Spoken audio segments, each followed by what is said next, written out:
Praise God, hallelujah. आइए इबादत करते हुए आगे बढ़ेंगे खुदा के कलाम की ओर, और आज के कलाम में से सुने और समझने के लिए हम आते हैं मत्ती रचित सुसमाचार उसका 13 अध्याय वचन 33, मैथ्यू 13:33। मत्ती 13:33, मत्ती रचित सुसमाचार 13 अध्याय 33 वचन, मैथ्यू 13:33। उसने एक और दृष्टांत उनसे कहा, स्वर्ग का राज्य खमीर के समान है जिसे एक स्त्री 3 पसरी आटे में तब तक मिलाती रही जब तक आटा खमीरा न बन गया। प्रभु परमेश्वर अपने वचन के पढ़े और सुने जाने पर आशीष दे, आमीन। ये दुआ करें। मेरे मुंह के शब्द, हमारे हृदय के विचार खुदावन आपको कबूल हो, इसलिए फिर एक बार आपका फजल पाक रूह के जरिए बुद्धि, अगुवाई, शब्द, ज्ञान को मांगते हैं। मेरे होठों का अग्नि से छूकर पाक रूह आप अपने काम कीजिए, अपनी महिमा कराइए। सुनने वालों को आत्मा के कान, बुद्धि, समझ, रूहानी भूख प्यास से भर दीजिए कि सुन समझ कर फिर एक बार मसीह में नए होकर ने मैंने आत्मा ने जोश के साथ दृढ़ विश्वास में आत्मा को बचाने के लिए निकले, आपके लिए फल आई और खुदावन जीवन की दौड़ आप में होकर पूरी कर सके। सब मांगते यीशु मसीह के नाम में, आमीन। Hallelujah, praise God. मत्ती रचित सुसमाचार 13:33, इसको सुना क्या मैं? लास्ट संडे सुना, फिर आज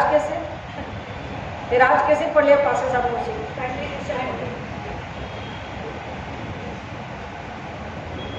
क्यों उसको पढ़ लिया मैंने फिर से?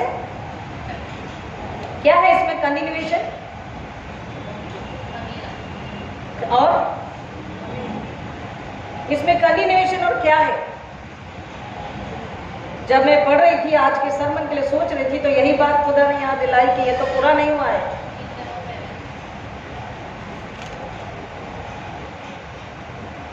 क्या क्या सुना था लास्ट संडे में?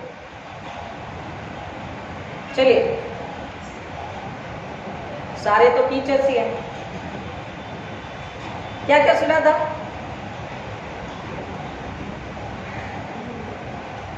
कितने लोग नहीं आए थे पिछले संडे? अच्छा, ओके। तो आपके लिए थोड़ा सा बता दें कि यहाँ पर जिस खमीर की बात हो रही है, खमीर क्यों बताएं? वीडियो तो मिल जाता होगा ना आप लोग को, यूट्यूब पे जाके वीडियो सुन सकते हैं। एनीवेज, खमीर की जो बात हो रही है यहाँ पर, बाइबल में अगर खमीर पुराने और नए नियम में बताया जा रहा है और हमें समझ आता है या समझाया गया है, तो खमीर का एक्चुअल मायना बताया गया है अधर्म, अपराध और पाप। लेकिन यहां पर इस खमीर को जब यीशु मसीह इस तरीके से रिलेट करके बता रहे हैं तो हमने उसे समझा कि खमीर की खासियत क्या है, उसका गुणधर्म क्या है, उसका असर, उसकी ताकत उसके असर में है। खमीर ऐसे तो अगर पैकेट पे रखा है, अगर सिर्फ नाम सुन रहे हैं, हाँ पता है भाई खमीर, लेकिन जब तक कि वो काम ना करे, काम कैसे करेगा? जब उसको किसी चीज में मिलाया जाएगा और तब वो अपना काम करता है। वो धीरे काम करता है, उसकी प्रतिक्रिया धीरे होती है, लेकिन उसका काम बहुत ही अच्छा और पूरा होता है। और उसको जिस चीज में मिलाया जाता है वो चीज उसकी तरह बन जाती है, अब उसे अलग नहीं किया जा सकता। खमीर को जब आटे में मिलाती है वो स्त्री, तो आटा खमीरा हो जाता है। खमीर आटे की तरह नहीं होता है। आटे को खमीरा कहा जा रहा है, खमीर को आटा नहीं कहा जा रहा। या आटा भी कह रहे तो खमीरा आटा उसे कहा जाता है, राइट? तो हमने सुना था कि हम भी प्रभु यीशु मसीह में ऐसे खमीर होकर इस दुनिया में अपने पड़ोसी, अपने जानने वाले, नहीं जानने वाले, कोई भी अगर हमसे मिलता है तो उनको अगर हम बड़े प्यार से, विरोध भी हो, तनाव भी क्यों ना हो, अगर हम उन्हें सुसमाचार प्रभु यीशु मसीह उद्धार करता अगर देते हैं, और देना हमारा फर्ज है, तो काम धीरे जरूर होगा, प्रतिक्रिया धीरे जरूर होगी। सामने वाला एक बार नहीं सुनेगा, 2 बार नहीं सुनेगा, या सुनने के बाद बहुत समय बाद वो रिएक्ट करेगा, उसकी समझ में आएगा। क्योंकि खासियत क्या है, उसका प्रभाव कहां है, उसकी ताकत कहां, उसके असर में है। और सुसमाचार बिना असर का नहीं है। हालेलुया। मसीह में वो जो ताकत है, वो जो प्रेम है, वो जो अनुग्रह है, जो जीवन है, बिना असर का नहीं है। तो जब मैं आज के लिए स्टडी कर रही थी, पढ़ रही थी, तो इसी को खुदा बाप ने बताया कि ये पूरा नहीं हुआ है। अब इसमें कौन सी चीज पूरी नहीं हुई है? क्योंकि देखिए यहां पर यीशु मसीह स्वर्ग राज की बढ़ोतरी और उसके लिए लोगों के बदलाव की बात कर रहे हैं जमीन पर, यानी कि टोटल पूरी दुनिया, संसार का ट्रांसफॉर्मेशन, यानी उसका पूरा परिवर्तन, उसका पूरा बदलाव और मसीह में उन्नति की बात वो कर रहे हैं, जिससे कि स्वर्ग राज का जो प्रभाव मनुष्य पर, किसी आत्मा पर, किसी मनुष्य पर, कोई जाति, भेद, लिंग, भाषा की यहाँ पर कोई भी रुकावट नहीं है। एनीबॉडी एंड एवरीबॉडी, कोई भी कभी भी कहीं भी अगर मसीह से मिले या वचन को सुनता है, वचन के पास आता है, परमेश्वर के पास आता है, तो वो उससे प्रभावित होता है, बिना प्रभाव के नहीं रह सकता। और जो मसीह को पा लेता है, उसका सुसमाचार, वो वचन जो स्वयं प्रभु यीशु मसीह है, उसके जीवन में कार्य करता है। कैसे कि मसीह यीशु का अनुग्रह उस व्यक्ति को या संसार को बदल देता है, और ऐसा बदल देता है कि अब वो संसार से हटकर सोचता, काम करता, बात करता, व्यवहार करता है। अब वो संसार से पूरी तरह अलग हो जाता है। मसीह का प्रभाव, मसीह की उपस्थिति किसी भी मनुष्य, बोली, भाषा, देश, राष्ट्र पर यूं पड़ती है कि वो पूरी तरह से व्यक्ति परिवर्तित हो जाता है। कैसे परिवर्तित होता है? क्या अचानक से उसकी धन संपत्ति बढ़ जाती है, या अचानक से उसकी हेल्थ हाइट बढ़ जाती है? नहीं, उसका हृदय, उसकी आत्मा, उसके विचार, उसकी जीवन शैली, उसका भीतरी जीवन, उसका आंतरिक जीवन परिवर्तित हो जाता है और पूरी तरह से वो मसीह में एक हो जाता है। तो यीशु मसीह यहां पर बता रहे हैं कि प्रगति, उन्नति और परिवर्तन स्वर्ग राज्य के लिए जो हम लोगों को प्रोसेस में आगे बढ़ाता है या बढ़ना है खमीर की तरह, उसके लिए हमें धीरज की भी जरूरत होती है। We need patience. अगर हमें धीरज नहीं है, हम कहेंगे कितना इस व्यक्ति के लिए दुआ करी, कितना समझाया, ये तो सुनते ही नहीं, इन्हें छोड़ दो। कितनी बार हमने ऐसे कहा? ठीक है, हाथ मत उठाइए, पर सबका ये अनुभव होगा।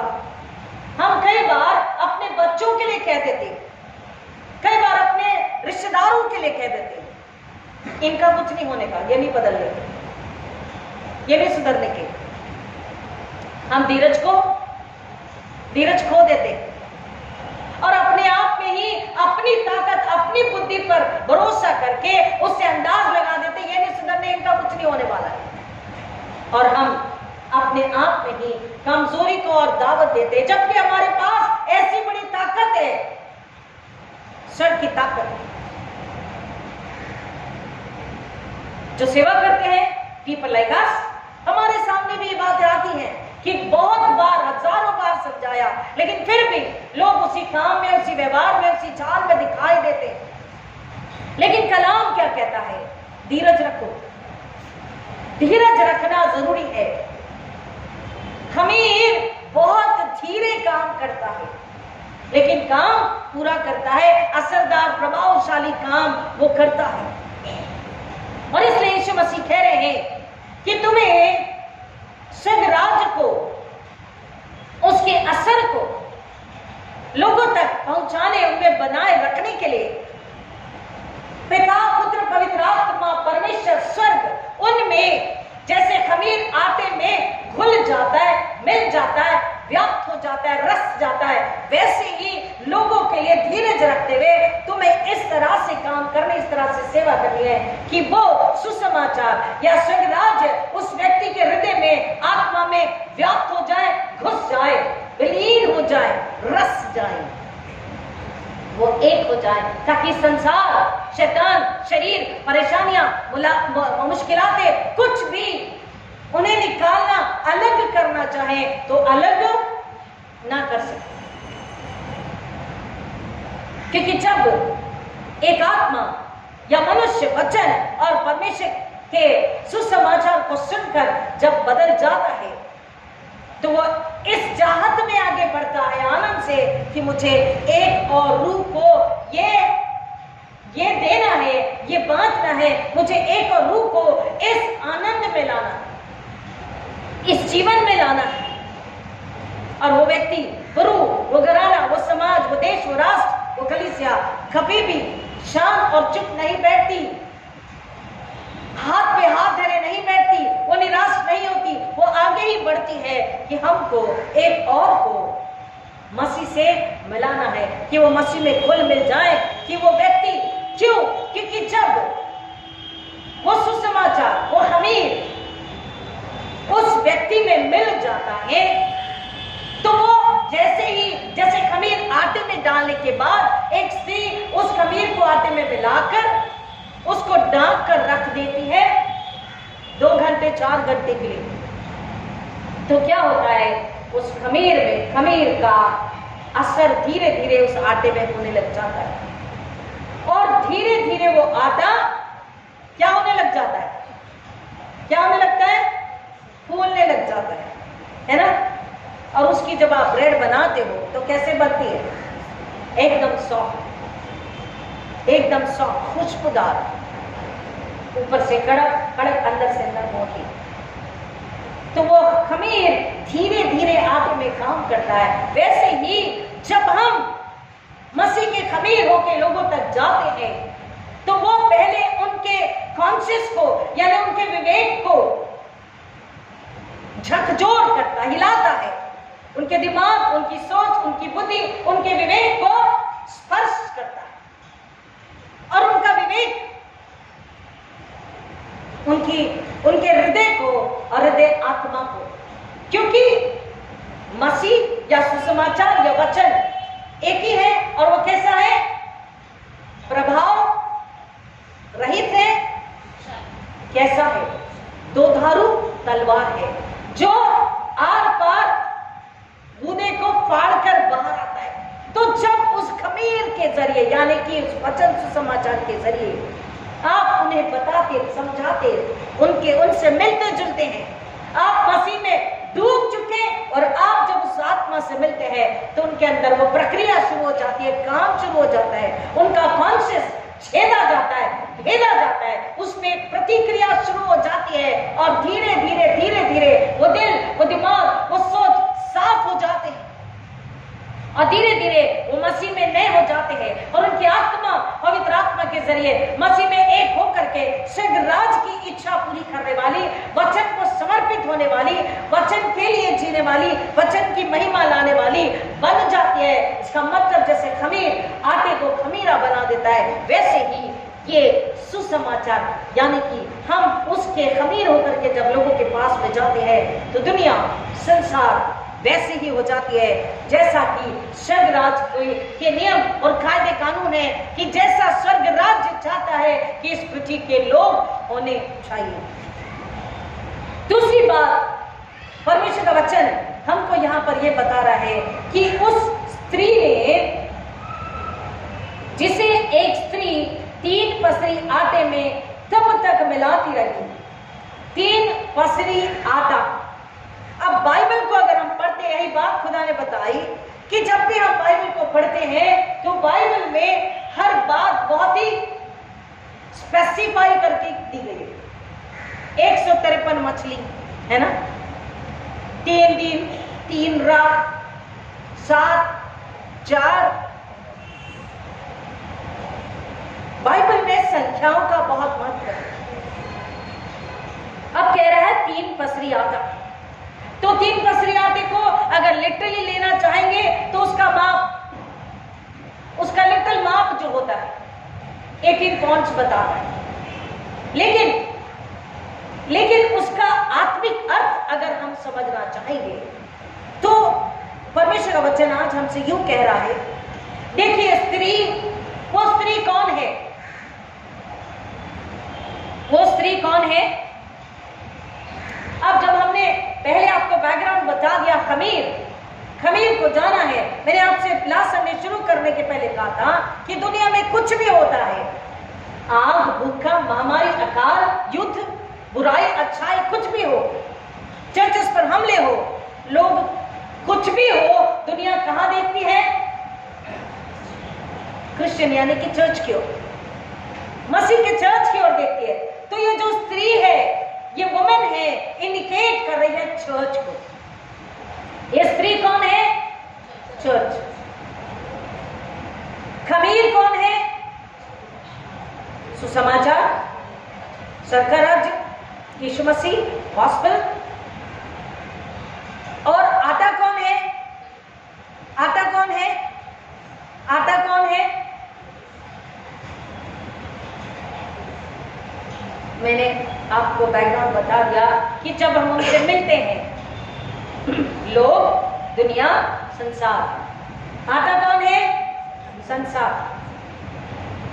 और 3 मेजर,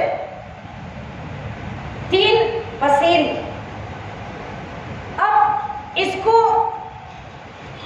हम अगर बहुत सारी जगह पर है, पूरी बाइबल में मोर देन 450 टाइम से ज्यादा, अराउंड 467 टाइम 3 नंबर आया, 3 की बात की गई।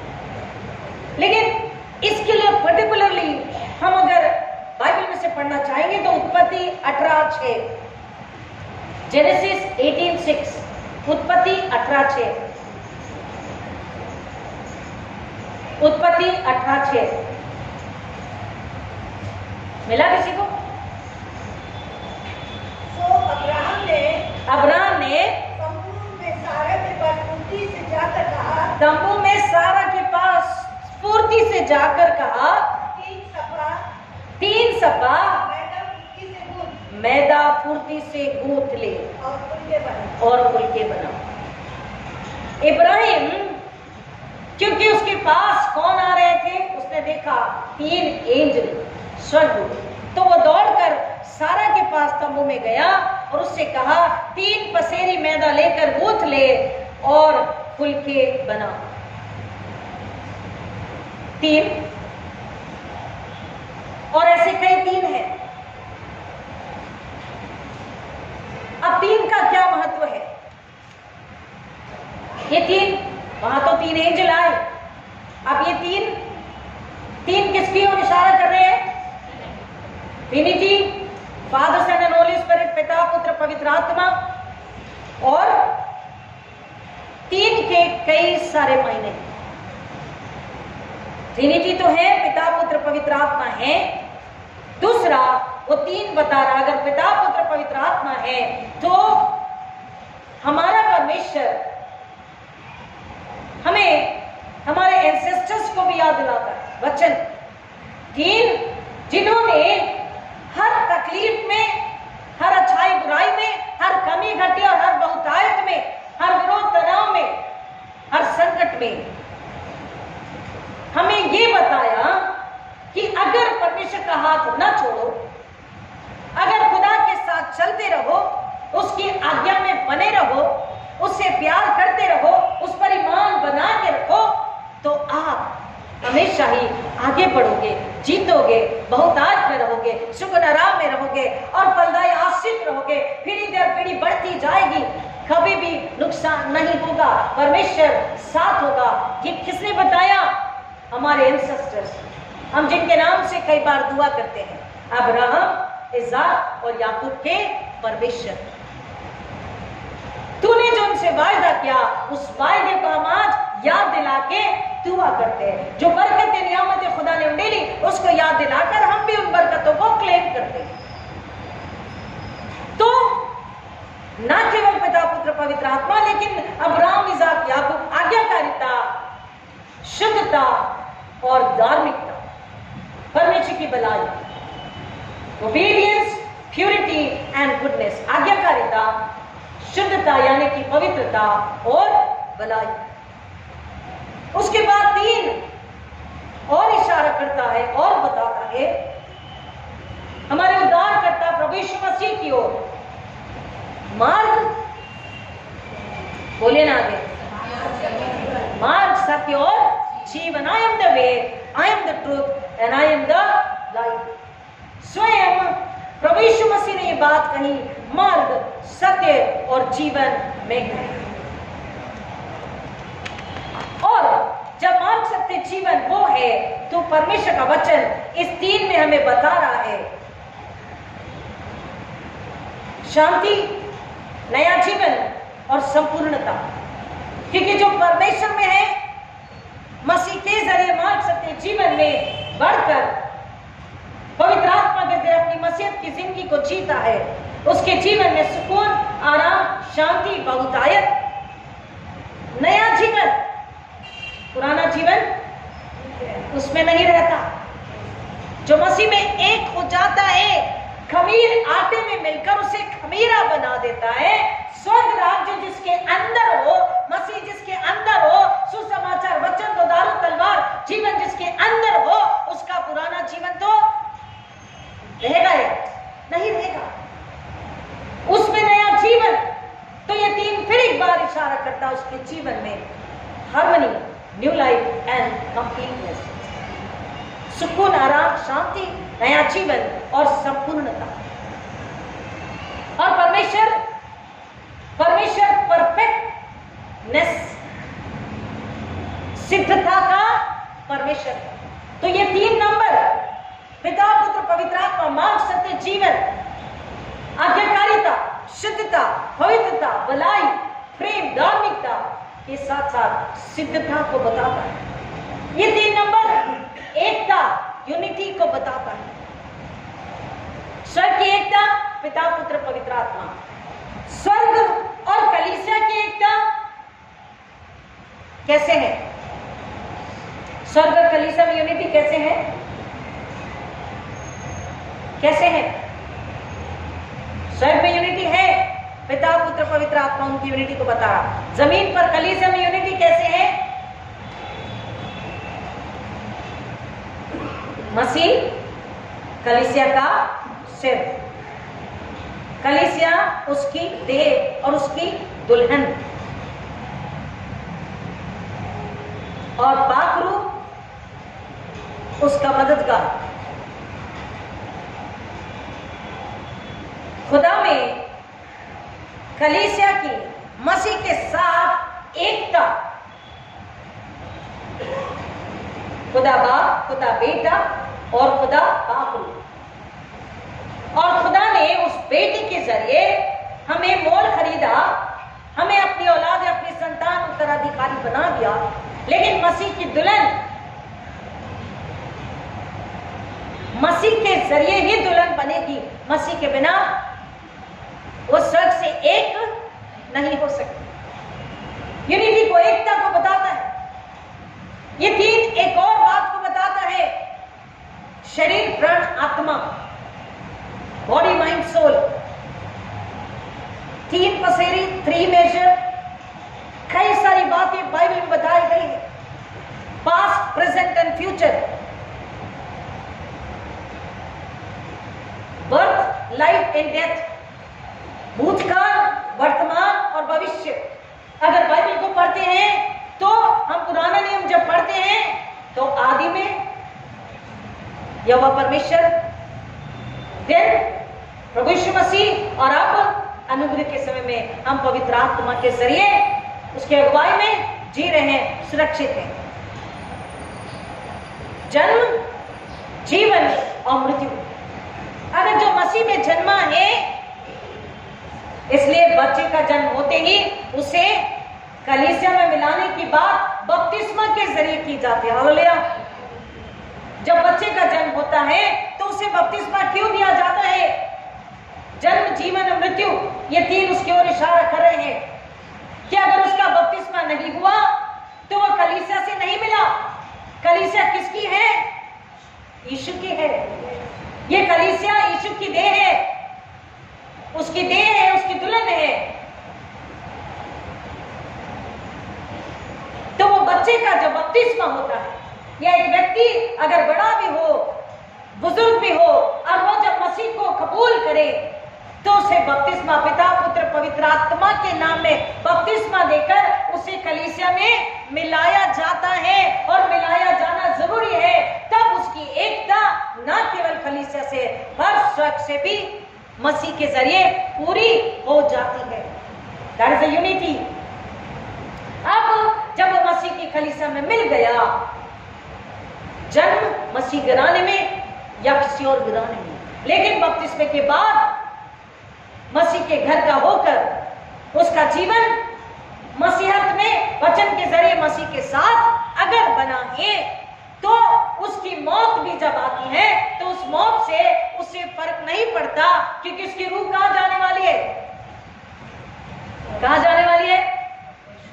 परमेश्वर के पास। उसकी रूह न्याय जरूर होगा, लेकिन जो मसीह में आखिरी तक जय को पाकर अपनी दौड़ पूरी करके मसीह में रहा, उसके लिए इनाम निश्चित है।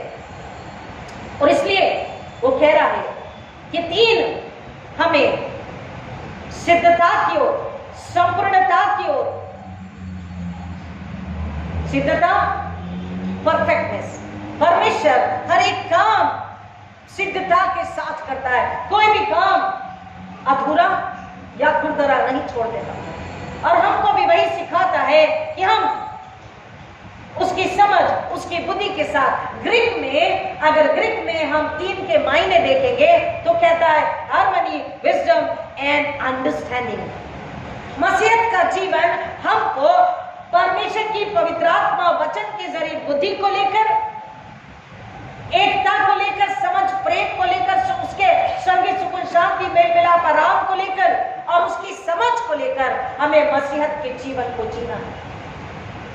अगर ये मसीहत का जीवन उसकी समझ बुद्धि से नहीं है तो कह रहा है उसमें कहीं ना कहीं अभी भी सिद्धता को आना बाकी है, उसमें कमी है, उसमें सिद्धता आना, संपूर्णता आना बाकी है। और मसीह में जो है खमीर, इसलिए तो कहा कि वो जब उसमें पूरा मिल जाता है उसे खमीरा बना देता। जो मसीह में मिलता है, जो स्वर्गराज से मिलता है, वो सिद्ध होकर ही रहता है। हालेलुया। वो सिद्ध होता है, वो मसीह में पूरा होता है, वो कमजोर नहीं रहता, वो संसार में रहकर संसार से अलग रहता है, संसार के साथ रहता है, संसार को मसीह की तरह बनाने के लिए रहता है। हिब्रू में भी उसका मायना अगर देखते हैं तीन का, श्लोशा, शलोश, इसका मतलब यही है नया जीवन, संपूर्णता, बुद्धि, प्रेम। और अगर मसीह, हम मसीही उसमें होकर, क्योंकि तीन का मायना आगे वचन बताता है, तीन इसलिए दिया गया, तीन का मतलब और प्रभु यीशु मसीह से जुड़ा है उसका पुनरुत्थान, मसीह का पुनरुत्थान। हालेलुया। मसीह का पुनरुत्थान। तो हम जब लोगों से उस वचन के जरिए, सुसमाचार के जरिए, पवित्र आत्मा के अगुवाई में स्वर्गराज को लेकर के जब जाते, कि किसने बोला मेरी इच्छा जैसे स्वर्ग में पूरी होती वैसे जमीन पर भी पूरी हो और उसका राज्य जमीन पर स्थापित हो। तो जब जमीन पर राज्य स्थापित होगा तब ही होगा जब उस व्यक्ति को, जब हम मसीह से मिलाएंगे, जब हम उसको मसीह से मिलाएंगे, जब वो मसीह में एक हो जाएगा, उसकी समझ, उसकी ताकत, उसकी बुद्धि, उसके बल के जरिए काम करेगा, उसकी सोच जब बदल जाएगी, उसका जीवन उसका शिव आत्मा मसीह में जब नया और एक हो जाएगा, तब ही वो कह सकता है या हम कह सकते हैं कि वो मसीह के पुनरुत्थान में जिंदा है, वो मसीह के पुनरुत्थान में जी रहा मसीह ही है। हालेलुया। मसीह का पुनरुत्थान केवल 20 अप्रैल को अब जो आने वाला या हर साल जो एक बार बनाते वैसा नहीं। मसीह के पुनरुत्थान में मुझको, आपको, तमाम विश्वासी जनों को मसीह के पुनरुत्थान में हर पल हर दिन जीना है। खमीर का वही मतलब है, खमीर तो पूरे आते को खमीरा, यानी कि मसीह में मसीह की उपस्थिति उस इंसान को पूरा बदल देती है, उसको उस बंधन से, उस मौत से, उस शरीर संसार से अलग करके आजादी में, जीवन में, ज्योति में, संपूर्णता में लेकर आती है। और इसलिए ये स्पेसिफाई किया गया 3 पसेरी आत्मा, 3 परमेश्वर के प्रेम, उसके अनुग्रह और उसकी धार्मिकता को बताते हैं। क्यों? क्योंकि अगर परमेश्वर ने प्रेम नहीं दिखाया होता, अपना प्रेम हम पर प्रकट नहीं किया होता, तो मसीह के जरिए अनुग्रह हमें प्राप्त, बोले ना, नहीं हुआ होता। राइट? खुदा की मोहब्बत, उसका प्रेम किसको लाता है? हमारे गुनाह की माफी के लिए उसके इकलौते बेटे को पाक रूह के जरिए लाता है। और उसका बेटा मेरे और आपके लिए, पूरी दुनिया के पापों के लिए क्या करता है? अपने आप को दे देता है, कुर्बान करता, मिटाता है। तो उसका प्रेम उसके अनुग्रह को लाता है, और यीशु का अनुग्रह हमें उसमें धर्मी ठहराता है। हालेलुया। और जब हम उसमें धर्मी ठहराए जाते हैं, तभी हम वारिस होते हैं, और वो वारिस उसके उस जीवन के हकदार है जो यूहन्ना 5 में मैंने आपको बहुत पहले बता दिया है। एक बार और बता दूं, आइए यूहन्ना 5 में।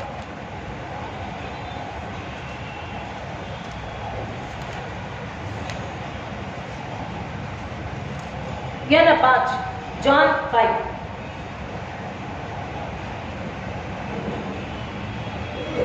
यूहन्ना 5 उसका 26 से आगे।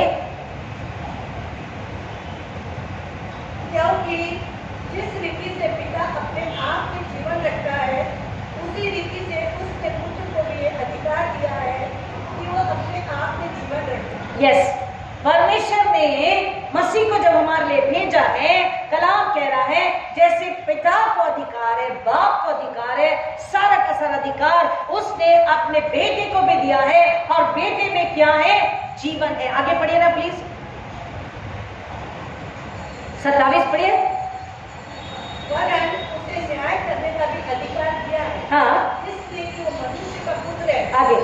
इससे अचंभा मत करो, क्योंकि वो समय आता है कि जितने कब्रों में है उसका शब्द सुनकर निकलेंगे। हाँ, देखिए, मैंने जो आपको कहा कि बात पहले ही बताई जा चुकी जीवन के विषय में, उस जीवन के विषय में आगे आपको समझेगा। आगे प्लीज पढ़िए। जिन्होंने भलाई की है, जिन्होंने भलाई की है, वे जीवन के पुनरुत्थान के लिए, कलाम हमको साफ साफ बता रहा है। इसलिए 3 का मायने अब मैंने आपको बताया।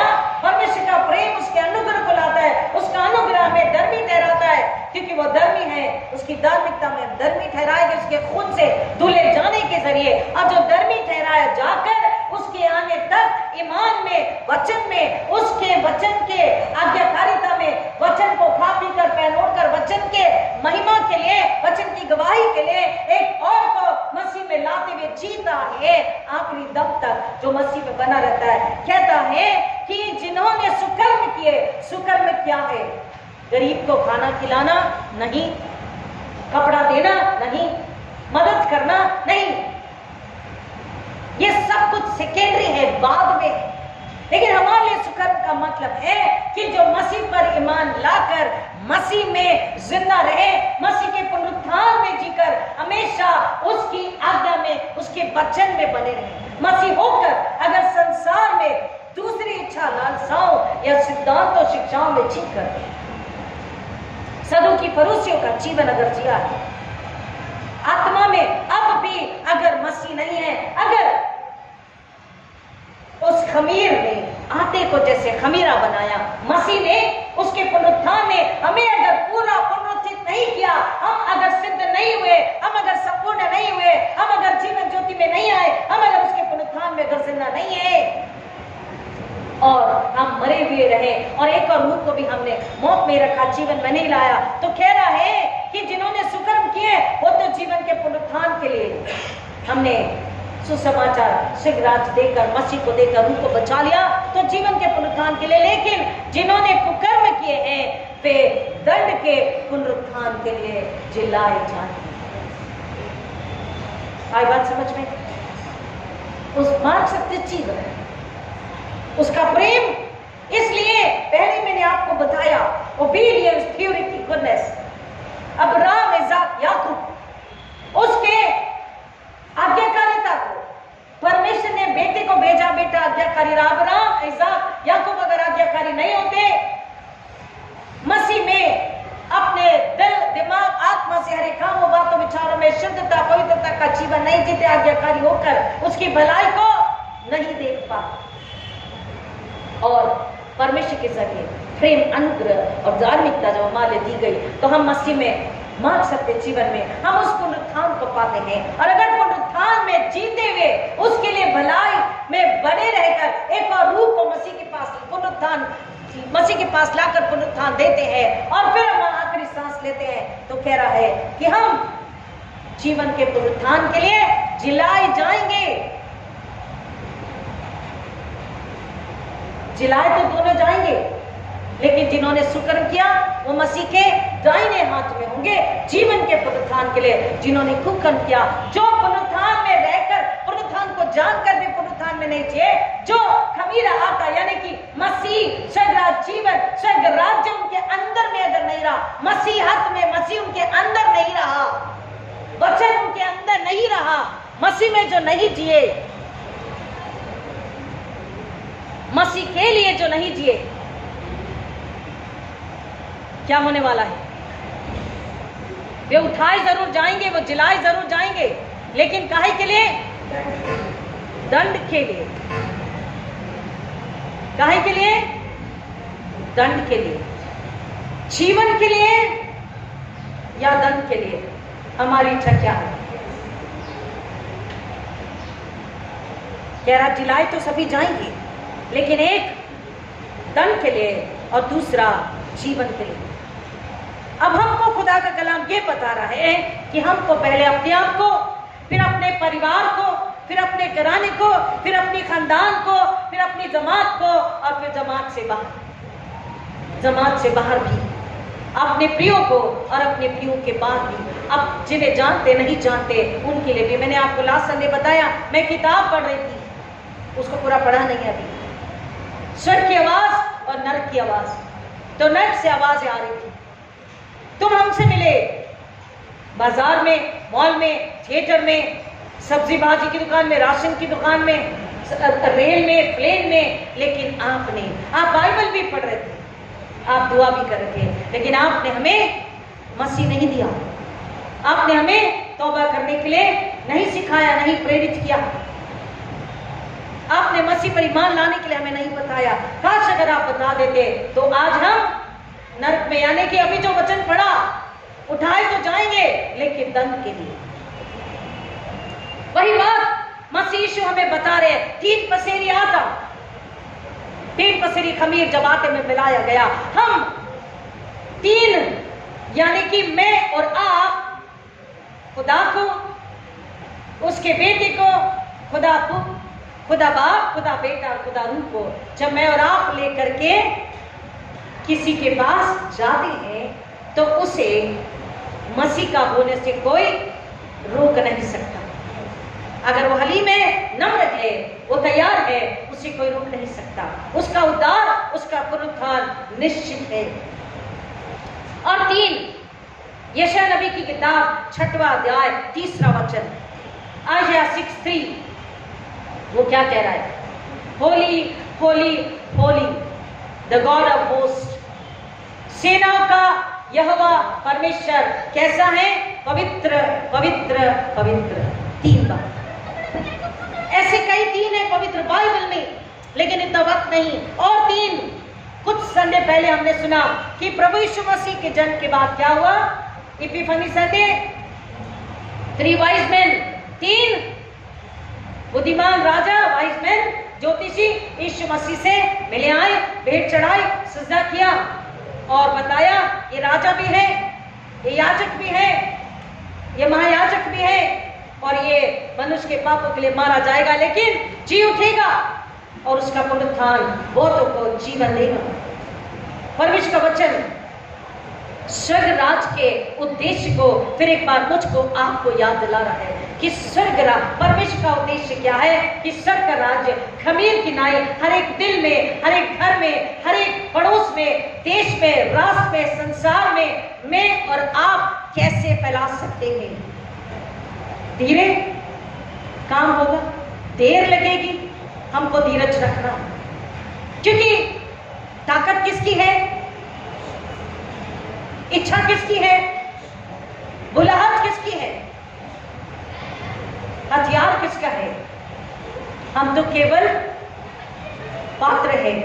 इस पात्र को जब वो इस्तेमाल करना चाहता है हम समर्पित करें, हम भर जाए उसकी ताकत, बुद्धि, बल से, उसकी आवाज से, उसके शब्द से, उसके पुनरुत्थान से, उसके जीवन से ऐसे खमीर बन के जाए। खमीर क्या है?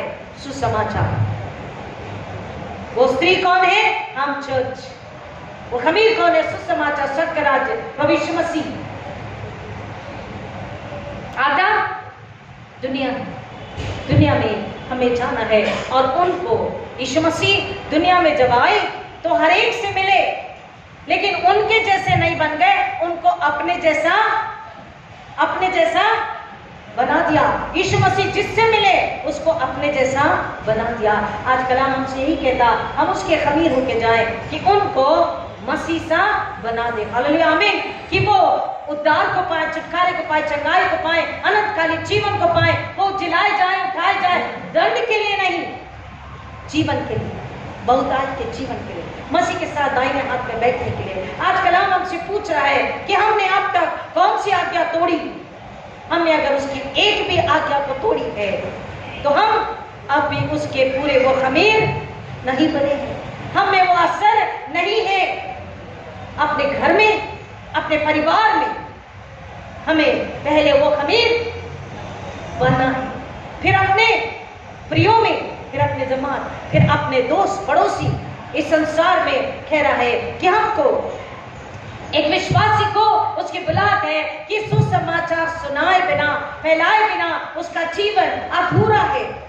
स्वर्ग राज की बातें बताए बिना उसका जीवन अधूरा है। और कलाम कह रहा है कि अगर हम नहीं तो क्या काम रुक जाएगा, मिशन अधूरा रह जाएगा, सेवा रुक जाएगी अगर मैं और आप नहीं तो। वो कहता मैं किसी और को बुला लूंगा और चुन लूंगा और भेज दूंगा। तो प्रियो, हम खुश नसीब है, मुबारक लोग हैं कि हमें चुना है। तो हम आज फिर एक बार उससे ताकत और बल को लेकर, हम उसकी आवाज को सुनकर फिर एक बार उसमें हो जाए, एक होकर उसमें बढ़कर हम जाने के लिए तैयार हैं कि जब हम आत्मिक रूप से, रूहानी रूप से पूरे हो जाते, संपूर्ण हो जाते हैं, पात्र हमारी मदद करता है कि हम एक और को उसका अल्टीमेट जो एम है, परमेश्वर का पहला और आखिरी जो उद्देश्य है, स्वर्ग राज्य जमीन पर स्थापित होना। क्योंकि हर एक अगर मसीह को पालेगा तो जमीन से पाप, अंधकार, मौत, डर, झगड़ा, कूटनीति, बैर, डर, मौत, अंधकार का राज्य क्या हो जाएगा? नाश हो जाएगा। और हर इंसान, क्योंकि हर इंसान के लिए परमेश्वर ने प्रेम किया, हर इंसान के लिए उस प्रेम में अनुग्रह आया और उस अनुग्रह हर इंसान के लिए धार्मिकता, पुनरुत्थान को देने का वायदा करता है। हालेलुया। और हमको इस बात को, इस उद्देश्य को पूरा, इस फर्ज को लेकर के जाना है, उसे पूरा करने के लिए प्रियो हम सक्षम नहीं हैं, लेकिन हम खुदा से मांगे। कुछ ही समय में हम रोजों के दिनों में होंगे जब हम रोजा करें एक उद्देश्य को लेकर। रोजा ऐसे ही नहीं रखा जाता, एक पर्पस के साथ रखा जाता, एक उद्देश्य के साथ में। एक उद्देश्य को ले ले, और उद्देश्य स्वर्ग का राज्य। असर हम जरूर करेंगे, क्योंकि असर हमारे अंदर है। कौन है? कौन है? सुसमाचार, यीशु मसीह, पाक स्वर्ग, पुनरुत्थान, उसके पुनरुत्थान की ताकत जिसने मौत को हराया। अगर हम तैयार है तो कहता, मैं तुमसे पहले तैयार खड़ा इंतजार कर रहा हूं कि तुम में से कितने आज हाँ कहकर समर्पित हो रहे हो कि मैं तुम्हें धोऊं, मैं तुम्हें मांजू, मैं तुम्हें नया बनाऊं और मैं तुम्हें अपने आप से भर करके इस दरवाजे, इस चार दीवारी के बाहर ले जाऊं। क्योंकि बहुत है जो खड़े हैं, चाहे तुम्हारे घर परिवार में, चाहे तुम्हारे रिश्तेदार में, चाहे संसार में, मैं तुम्हें इस्तेमाल करना चाहता हूं। क्या तुम तैयार हो? हम अपने काम, अपनी दिनचर्या, अपने व्यस्त जीवन में, ऑफ कोर्स ये जीवन है, काम है, नौकरी है, परिवार है, सब कुछ है, लेकिन वो कहता है मैं भी तो हूं, और अगर मैं नहीं हूं तो तू भी तो नहीं, अगर मैं नहीं तो तू भी नहीं, अगर तू है फिर भी तू नहीं, अगर तू है फिर भी तू नहीं, क्योंकि तू मुझ में नहीं। अगर तू है फिर भी तू नहीं, क्योंकि तू मुझ में नहीं। अगर तू होना चाहता है और तू होना चाहता है पूरा, तो तू मुझ पे आ, तू मुझ पे बन, तू मुझ में से तू और मुझ में चल, ताकि मैं तेरे साथ, तेरे जरिए एक और को सिद्ध बनाऊं, पूरा बनाऊं जीवन, और उसमें एक और को, फिर एक और को, ताकि वो स्वर्गराज इस जमीन पे हो। तो अपनी आंखों से देखेगा, तुम अपनी आंखों से देखोगे और तुम उसका शुक्रिया अदा करके ईमान में, खुशहाली में अपने इनाम की ओर दौड़कर, खुशहाली में कितनी भी परेशानी क्यों ना हो, तुम खुश होगे कि मेरा इनाम उस देने वाले के हाथों से निश्चित है, क्योंकि मैं दंड के लिए नहीं, जीवन के लिए उठाए जाने वाला है। खुदा इस वचन की गहराई में जाने आपको आशीष करे। आइए दुआ करें। खुदा ना आपका शुक्र करते हैं कि आपने फिर एक बार सबको याद दिलाया है कि एक भी कमी, एक भी टेढ़ी सोच, एक भी टेढ़ा रास्ता, एक भी खुद की सोच, एक भी खुद के लिए सोच, एक भी खुद के नाम, महिमा, काम, इच्छा, आनंद के लिए तेरा काम तुझे मुझसे दूर लेकर जाता है, तुम्हें मुझसे अलग करता है। और तुम अगर मुझसे अलग हो तो तुम कुछ भी नहीं हो, तुम कुछ भी नहीं कर सकते। तुम अलग मुझसे अगर हो तो तुम्हें जीवन नहीं है, लेकिन मैंने तुम्हें जीवन के लिए बनाया है और तुम जीवन लेकर एक और को जीवन दो। तुम पुनरुत्थान में बने रहकर एक और को पुनरुत्थान में लाओ, ये मेरी इच्छा है। खुदावन आज आपकी जमातें जो इस पूरी दुनिया में है, और ये जमात, मैं और मेरी जमात, खुदावन आपके बच्चे फिर एक बार आपकी बुलाहट को सुनकर अपने आप को जांच परखें, अपने आप से बाहर निकले। खमीर का मायना अधर्म, अपराध, गमन, अहंकार, मैं, निंदा, परेशानी, झूठ, अदर, गड़बड़ी, ये सब को त्याग दें और बोले मसीह मुझ में आप आइए और मैं आप में रहूं। मसीह मुझे अपना बना लीजिए कि आप में ऐसा खमीर बन जाऊं कि मैं जहां भी जाऊं उसको आपका, आपसा और आपके लिए बना दूं। खुदावन ऐसी चाहत के लिए आज हर एक को आपने आवाज दी। मैं अपनी कलीसिया को जितने पहली बार सुन रहे हैं और जो सुनेंगे, पिता मैं हर एक को आपके हाथों में देती हूँ। बाबू हर एक की मदद कीजिए, हर एक की अगुवाई कीजिए, ताकि हर एक 100% मसीह का होकर स्वर्गराज को अपने अंदर लेकर जाएं और आपके लिए स्वर्ग का राज अपने घर में, खुद के जीवन में और अपने आसपास में स्थापित करें। यीशु मसीह की सूली, मौत और पुनरुत्थान को महिमा मिले, ऐसा होने दीजिए। मांगते यीशु मसीह के नाम में, आमीन। और हमारे पुण्यतित प्रभु यीशु मसीह का अनुग्रह, परमेश्वर पिता का प्रेम, पवित्र आत्मा की संगति और शांति आप सबों के साथ, जो पहली बार सुनने के साथ अब आज कल खुदा यीशु के दोबारा आने तक हमेशा हमेशा बनी रहे। आमीन। God bless you.